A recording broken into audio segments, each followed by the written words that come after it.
नमस्कार दोस्तों, आज के हमारे इस वीडियो में हम आपके लिए संकष्टी चतुर्थी की व्रत कथा लेकर आए हैं।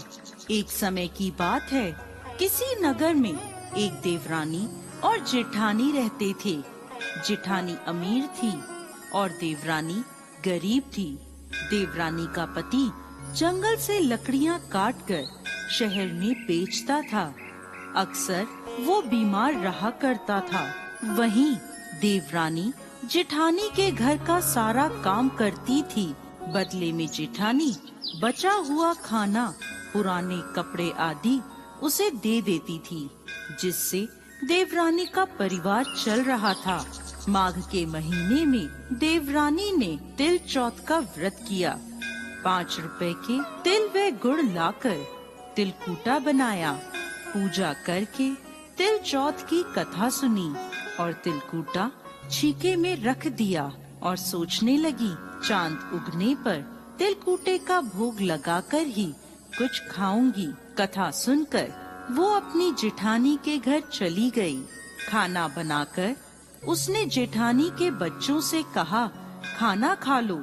तो बच्चे बोले, जब माँ खाएगी हम भी तभी खाएंगे। फिर उसने अपनी जेठ से खाना खाने को कहा तो वह भी बोले, मैं अकेला नहीं खाऊंगा, सबके साथ ही खाऊंगा। जेठानी ने देवरानी से कहा, आज तो घर में अभी तक किसी ने खाना नहीं खाया, मैं तुम्हें पहले खाना कैसे दे दूं? तुम कल सुबह जल्दी ही बचा हुआ खाना ले जाना। देवरानी के घर पति और बच्चे सभी आस लगाए बैठे थे कि आज तो त्योहार है, माँ आएगी तो पकवान आदि खाने को मिलेंगे। परंतु जब बच्चों को पता चला कि आज तो सूखी रोटी भी नहीं मिलेगी, तो बच्चे रोने लगे। उसके पति को बहुत गुस्सा आया। कहने लगा, सारा दिन काम करके 2 रोटी भी नहीं ला सकती तो काम करने का क्या फायदा? ऐसा कहकर गुस्से में उसने अपनी पत्नी को कपड़ा धोने के डंडे से मारा। डंडा टूट गया तो उसने उसे पट्टे से मारा। वो बेचारी गणेश जी महाराज को याद करती रोती रोती पानी पीकर सो गई। उस दिन गणेश जी महाराज उसके सपने में आए और बोले, धोवना मारी, पाटा मारी, सो रही है या जाग रही है? वो बोली, कुछ जाग रही हूँ, कुछ सो रही हूँ। तब गणेश जी बोले, मुझे भूख लगी है, कुछ खाने को दो। तब वह बोली, क्या दूं? मेरे घर में तो अन्न का एक दाना भी नहीं है। थोड़ा सा पूजा का तिलकूटा छीके में पड़ा है, आप वो खा लें। तिलकूटा खाकर गणेश जी बोले, धोवना मारी, पाटा मारी, निपटाई लगी है, कहाँ निपटूं? वो बोली, ये पड़ा घर, जहाँ इच्छा हो निमट लो। फिर गणेश जी बोले, अब कहाँ पोछूं? तो वह गुस्से में बोली, कब से तंग कर रहे हो, मेरे सर पर पोछो। और कहाँ पोछोगे? सुबह जब उसकी नींद खुली तो वो हैरान रह गई। उसका पूरा घर हीरे मोतियों से जगमगा रहा था। उसके माथे पर हीरे मोती जगमगा रहे थे। उस दिन वो जेठानी के यहाँ काम करने नहीं गई। काफी देर राह देखने के बाद जेठानी ने अपने बच्चों को चाची को बुलाने भेजा। उसने सोचा, कल खाना नहीं दिया इसलिए देवरानी बुरा मान गई है। बच्चे बुलाने गए और बोले, चाची चाची चलो, माँ ने बुलाया है, सारा काम पड़ा है।